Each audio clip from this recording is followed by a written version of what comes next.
నా కోసం నీవు ఈ శ్రమలను భరించలేవా అనే క్వశ్చన్ మార్క్ కనబడుతుంది. వెంటనే ఒప్పుకున్నాను, ప్రభువా నా కోసం ప్రాణమే ధారపోసావు, నీ కోసం నేను బ్రతుకుతాను, ఈ ఆకలి ఇవన్నీ లక్ష్య పెట్టను, ఈ దిగులు చింతలను నేను ఇక లక్ష్య పెట్టనయ్యా, నీకోసం జీవిస్తాను, నీకోసం బ్రతుకుతానని ఆ నిమిషంలో గుండెల నిండా తీర్మానం వచ్చింది.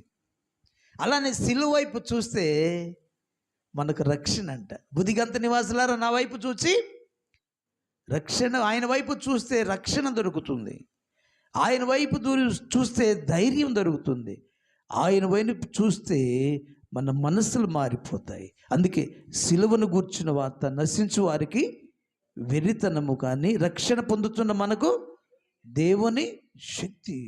ఆయన వైపు చూస్తే నీకు ఎక్కడ లేని 100 ఏనుగుల బలం వస్తుంది. ఎందుకంటే నీ ప్రభువు నీ కోసం ఆయన సిలువ యాగం